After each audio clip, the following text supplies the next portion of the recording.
Shalom, salam S4K. Sebelum kita merenungkan firman Tuhan hari ini, mari kita siapkan hati kita berdoa. Tuhan, terima kasih banyak buat anugerah yang Tuhan berikan. Kami boleh lagi dengar firman di hari ini. Mampukan kami Tuhan untuk boleh mendengar dan juga merenungkannya dan menghidupinya dalam kehidupan kami. Terima kasih Tuhan Yesus, kami serahkan perenungan kami. Haleluya, amin. Renungan yang akan memberkati kita hari ini berjudul Biar Firman-Mu yang mempengaruhiku, yang terambil dari Markus 3 ayat 1-6. Ya. Setelah Yesus masuk ke rumah ibadat, di situ ada orang yang mati sebelah tangannya. Mereka mengamati kalau Yesus itu menyembuhkan orang pada hari Sabat. Siapa yang mengamati mereka? Ternyata para imam dan ahli-ahli Taurat. Dan saat itu Yesus tidak menghiraukan mereka. Yesus tetap fokus pada tujuannya dan menyuruh orang yang mati sebelah tangannya itu untuk berdiri di tengah. Dan kemudian katanya kepada mereka, sama para imam itu bilang, manakah yang diperbolehkan pada hari Sabat? Berbuat baik atau berbuat jahat? Menyelamatkan nyawa orang atau membunuh orang? Tetapi para imam-imam dan ahli Taurat itu diam-diam saja. Dan ada orang Farisi juga di sana. Ia berduka cita karena kedegilan mereka. Yesus sedih, Yesus dengan marah, ia memandang sekelilingnya kepada mereka, lalu ia berkata kepada orang itu, ulurkanlah tanganmu, dan orang yang sakit itu mengulurkannya, maka sembuhlah tangannya itu.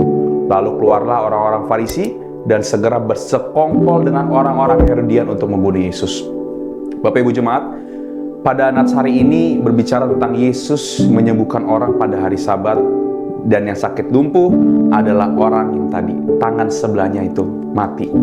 Nah, saat Yesus melakukan pelayanan penyembuhan ini, sekali lagi banyak orang Farisi dan imam-imam di sana yang udah memperhatikan Yesus dari sejak peristiwa Yesus mengajar di kota-kota, waktu Yesus menyembuhkan orang yang sakit kusta, dan sampai Yesus balik lagi masuk ke dalam rumah ibadat. Tetap imam-imam yang sama dan orang-orang Farisi yang sama juga tidak berhenti untuk memperhatikan Yesus dan mencari perkara untuk mempersalahkan Yesus. Ibaratnya di sini tuh kayak Tuhan Yesus punya haters zaman now lah ya. Seperti itu. Diikutin terus kemana Yesus pergi itu. Tapi saat mereka ikut Yesus, biasanya kalau orang ikut Yesus mereka mendapatkan buah pengenalan. Tapi imam-imam ini tidak dapat buah apa-apa. Mereka mengikuti Yesus karena mereka hanya pengen mencari kesalahan-kesalahan dan ingin menghina Yesus gitu.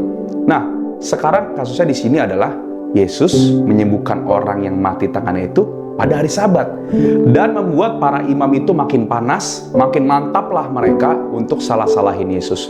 Namun ada hal yang sangat signifikan yang Yesus lakukan pada orang-orang Farisi dan imam-imam itu, yang menegur dan menasihati mereka juga. Buat kita juga yang menonton pada saat hari ini, yaitu kita belajar yang pertama, Yesus berduka cita akan mereka.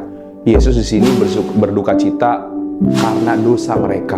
Karena melihat orang Farisi dan imam-imam ini masih keras hatinya. Mereka nggak mau dengar Tuhan Yesus, padahal hidup mereka itu, karena pemahaman mereka ini buat mereka hidup dalam kegelapan. Mereka hidup menuju kebinasaan, tapi mereka nggak mau dengar apa kata Yesus.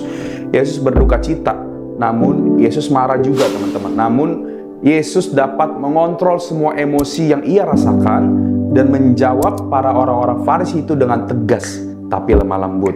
Yesus menjawab orang Farisi dan imam-imam, Yesus menegur dengan tepat sasaran. Ini menjadi pelajaran juga untuk kita ketika ada hal-hal yang kurang enak di mata, perasaan atau orang sekeliling kita, keluarga kita yang membuat kita emosi, marah dan sebagainya. Hendaknya coba belajar untuk kita tetap tenang, tetap fokus pandang pada Tuhan, sehingga kita bisa mempunyai pikiran yang jernih untuk melihat situasi dan baru kita bisa menyampaikan pendapat kita dengan baik serta tepat sasaran seperti Yesus akan hal apa yang lagi terjadi dan bagaimana solusinya seharusnya. Yang kedua, Yesus tetap melaksanakan tugasnya meskipun Tuhan Yesus sudah dikepung nih.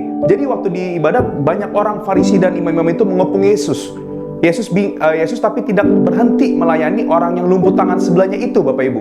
Meski udah dicerca, ada konflik, tapi Yesus tidak terpengaruh sama keadaannya. Bukannya Yesus malah nggak jadi sembuhin orang itu, tapi Yesus malah tetap melayani orang itu sehingga orang itu sembuh tangannya. Ia nggak mau menghiraukan orang-orang Farisi yang ingin menghalangi rencananya. Tidak ada yang bisa menghalangi rencana Tuhan, ya Bapak Ibu ya. Lewat hal ini kita juga bisa pelajari bahwa tetaplah melaksanakan tugas kita sebagai orang percaya tanggung jawab kita di dalam Tuhan, yaitu kita melayani dan menginjil. Peduli sama jiwa-jiwa yang masih terkungkung dalam kubangan dosa. Meski hidup kita juga tidak sempurna, kita masih disempurnakan, ya. Kadang perasaan atau pikiran suka mempengaruhi kita, tapi kita belajar untuk tidak digerakkan oleh perasaan atau pikiran kita, tapi sungguh-sungguh menguatkan hati kita. Percayalah kepada firman yang menuntun kita sehingga kita bisa melakukan tanggung jawab dan panggilan Tuhan dengan benar. Sangat penting Bapak Ibu untuk kita tidak terpengaruh oleh perasaan kita dan terus menundukkan hati kita, pikiran, emosi kita untuk hidup di bawah firman Tuhan. Inilah yang memampukan kita untuk melakukan firman dengan segenap hati, ya. Roh Kudus memampukan Bapak Ibu jemaat semua untuk hidup bagi kemuliaan Tuhan. Respon kita terhadap panggilan Tuhan mengubah hidup kita menjadi hidup yang penuh syukur. Mari kita berdoa. Tuhan, terima kasih hari ini kami boleh belajar tentang bagaimana firman itu yang bisa menuntun kami, firman itu yang bisa menundukkan segala emosi, segala pikiran, segala perasaan yang tidak benar, sehingga kami boleh hidup sungguh-sungguh bertanggung jawab untuk melayani Tuhan, untuk memberitakan Tuhan di mana kami ada. Mohon Tuhan, seringkali dalam keadaan hidup seringkali mempengaruhi kami, mempengaruhi juga pikiran dan emosi kami.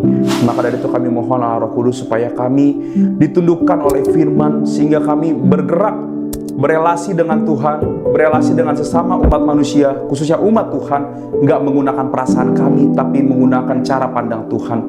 Biar firman yang mempengaruhi pikiran dan hati kami, sehingga hidup kami boleh memuliakan nama-Mu dan semakin limpah dalam Tuhan. Terima kasih, kami serahkan hidup kami. Amin.